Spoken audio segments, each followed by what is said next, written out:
से। तेरी ख्वाहिश है अब सब रहे मौन से, बात इतनी सी है कोई समझाइए, हमने झेले हैं दुनिया में फिरऔन से। अस्सलामु अलैकुम वरहमतुल्लाहि वबरकातुहू। कैसे हैं? उम्मीद करते हैं कि आप लोग खैर व आफियत से होंगे। आज जो है हम आप सबके लिए फिर से मुशायरा वाला वीडियो लेकर आए हैं। आप लोग इस वीडियो को ज़्यादा से ज़्यादा अपने दोस्तों तक भाई शेयर कीजिए और हमारे यूट्यूब चैनल को भी आप लोग सब्सक्राइब कीजिए, लाइक कीजिए, कमेंट कीजिए।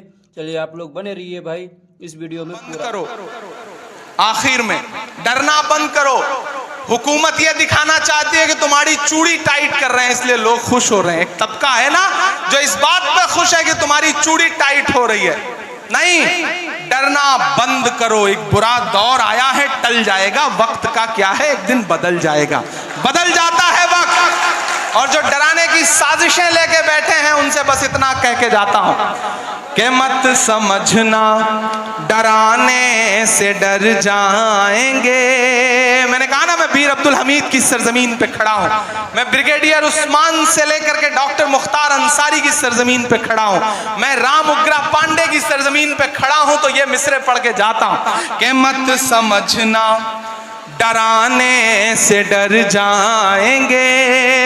खालिद अमीर साहब ने हमें चाय तक नहीं पिलाई है अभी, लेकिन आपको नाश्ता कराने जा रहे थे। ये कमाल है खालिद अमीर साहब का कि स्टेज पर चाय, अच्छा चाय नहीं पिलाई तो चलो ये काम तो ठीक ही किया।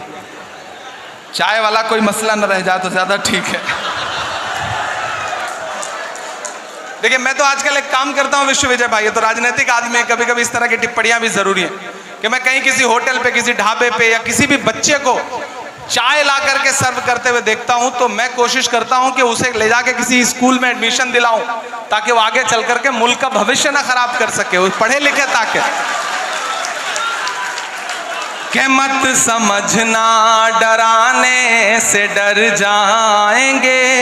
गाजीपुर के खून का जो उबाल है ना, जो इस मिट्टी का तेवर है ना, जो सरहदों की हिफाजत में खड़ा हुआ गाजीपुर का कोई भी लाल इस बात की परवाह नहीं करता कि सामने टैंक है या पैटर्न टैंक है या कौन है।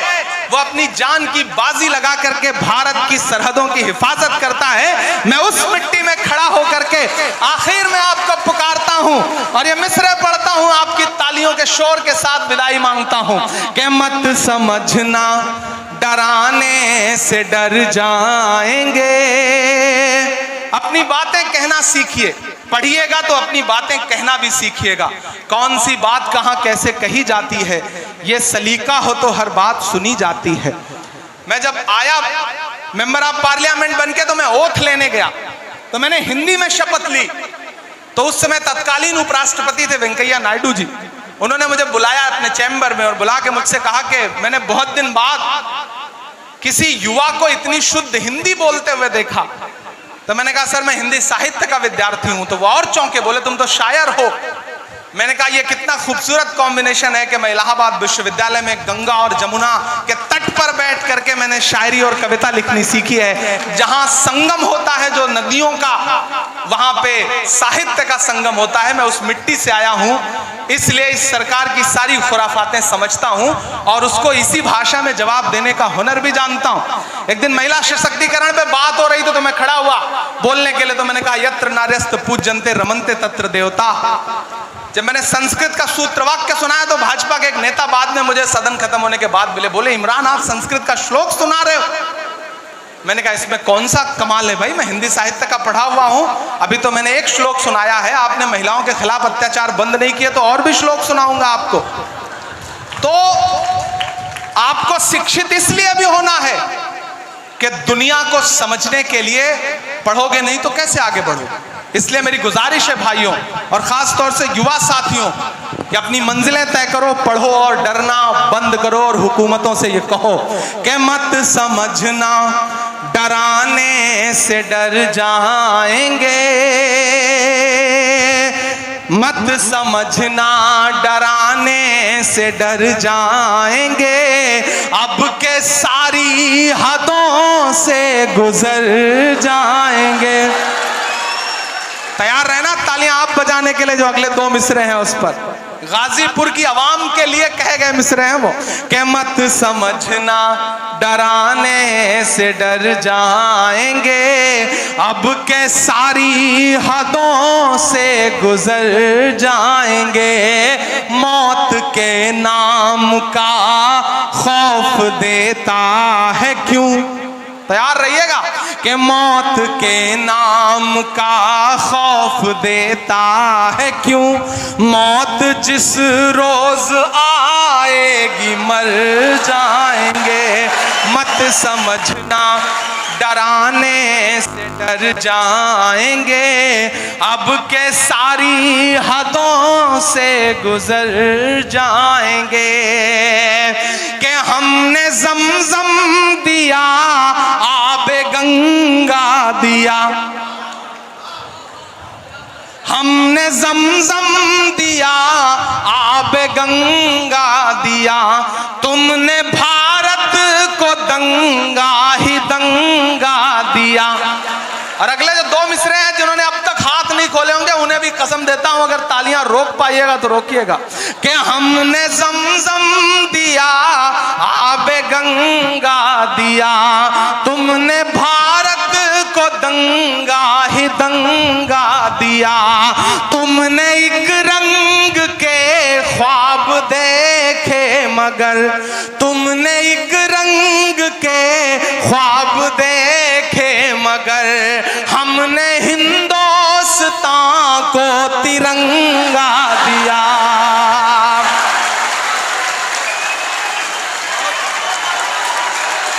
बहुत शुक्रिया,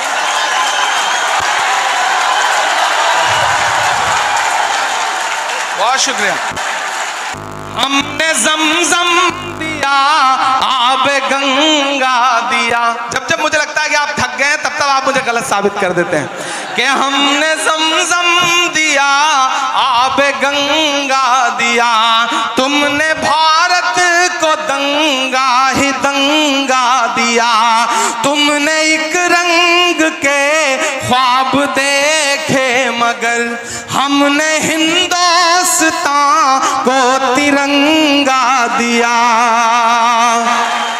ये तिरंगा बदन पर लपेटे हुए,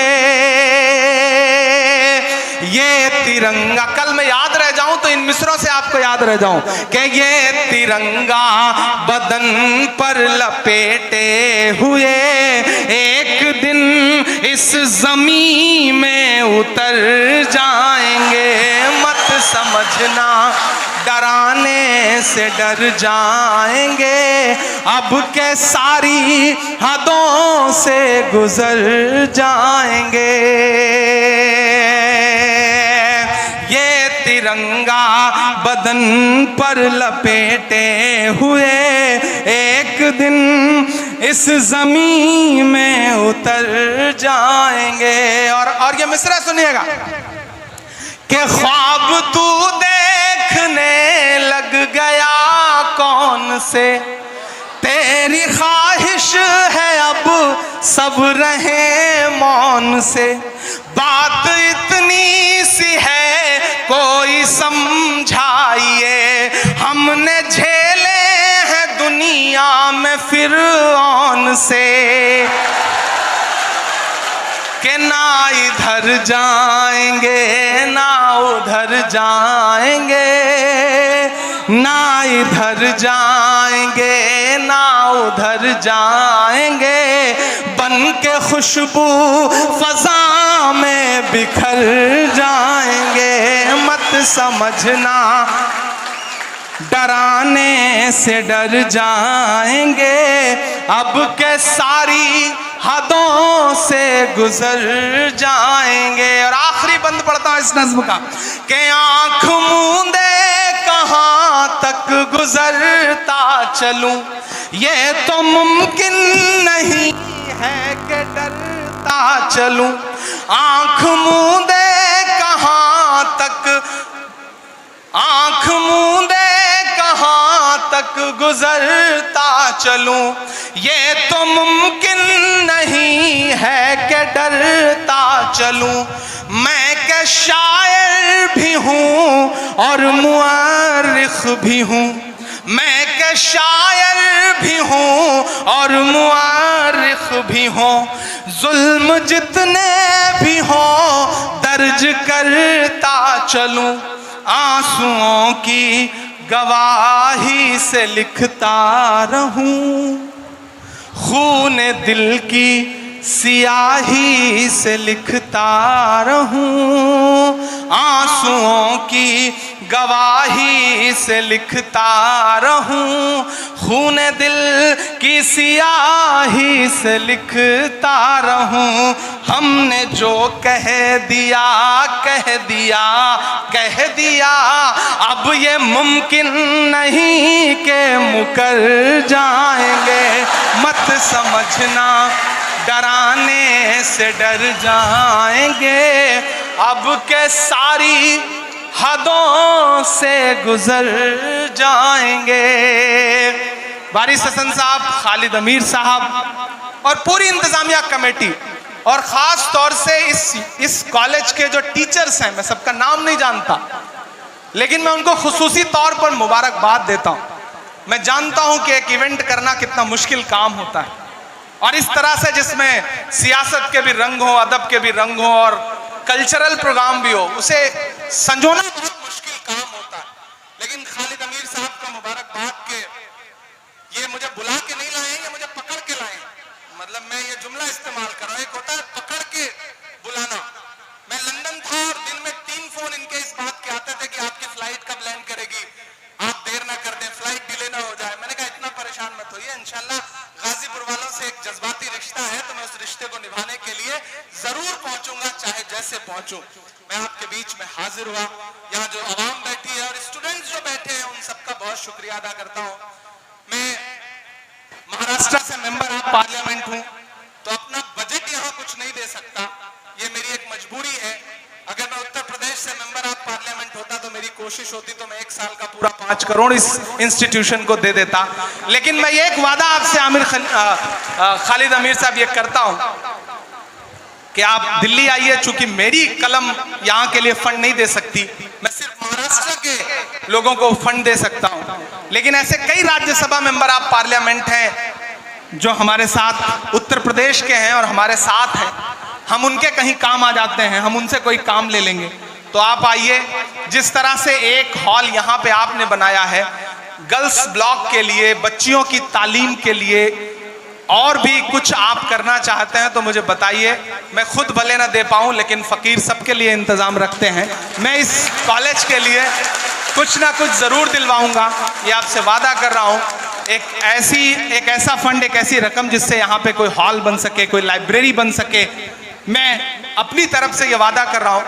और दुआ करिए, जैसा उमर साहब कह रहे थे, आने वाला वक्त ऐसा हो कि मुल्क के सियासी हालात करवट लेगी, तो आपकी दुआ रही तो आपका ये भाई इस पोजीशन में भी होगा कि इस कॉलेज को कुछ बहुत बड़ा दे सके। और ऐसा होगा, ज़रूर होगा, ये मुझे पूरा यकीन है। और उस दिन MH इंटर कॉलेज में आके मैंने जो वादा किया, यहाँ खड़े होकर के जो आपसे गुफ्तगू की है, उसके लिए आप आइएगा और मुझे याद दिलाइएगा, मैं इंशाल्लाह खड़ा मिलूंगा। और आप सब साथियों से गुजारिश है, अपने बच्चों को पढ़ाइए। अगर आपके बच्चे का पढ़ने में मन नहीं है तो अपने आसपास के किसी बच्चे को पढ़ाइए, क्योंकि शायद वो पढ़ना चाहता हो और उसके पास पढ़ने के रिसोर्सेज ना हो। बेसिक स्कूल बनाइए, यूनिवर्सिटियां बहुत हैं, बेसिक स्कूल की जरूरत है। बेसिक स्कूल में बच्चों को भेजना शुरू करिए। और इमरान प्रतापगढ़ी आपकी दुआओं की वजह से देश की पार्लियामेंट का हिस्सा है। मुझे याद है कि 2019 में जब राहुल गांधी जी ने मुझे बुलाया तो उन्होंने 3-4 मुलाकातों के बाद मुझे लगा कि ये आदमी वो आदमी है जिसके साथ इस देश की सियासत में सामाजिक न्याय की लड़ाई लड़ी जा सकती है। मैं राहुल गांधी जी के कदम से कदम मिला करके पूरे हिंदुस्तान में चल रहा हूं, लड़ रहा हूं। तो मैं आपसे ये गुजारिश करूंगा कि जो भरोसा आपने जता रखा है उस भरोसे को मजबूत रखिएगा। और बदन में जो भी लहू है तेरी अमानत है, जहां जहां हो जरूरत वसूल कर लेना। मैं इमरान प्रतापगढ़ी हूं तो आपकी दुआओं के सदके में हूं, वरना मुझ में ऐसा कुछ नहीं था कि मैं वहां जाकर के आपकी खिदमत कर पाता। आपकी दुआओं ने बड़ा बनाया है। एक बार फिर से आप सभी साथियों का बहुत सारा शुक्रिया। इंशाल्लाह ये इंस्टीट्यूशन, ये कॉलेज जब भी मुझे आवाज देगा, मैं सब कुछ छोड़ करके यहाँ आऊंगा। ये मेरा आप सबसे वादा है। में बताइए कि आप सबको ये वाला वीडियो कैसा लगा, और इस वीडियो को ज़्यादा से ज़्यादा अपने दोस्तों तक भाई शेयर कीजिए, और हमारे यूट्यूब चैनल को भी आप लोग सब्सक्राइब कीजिए। बने रहिए आप लोग हमारे इसी तरह नेक्स्ट वीडियो के लिए। अस्सलामु अलैकुम व रहमतुल्लाहि व बरकातुहू।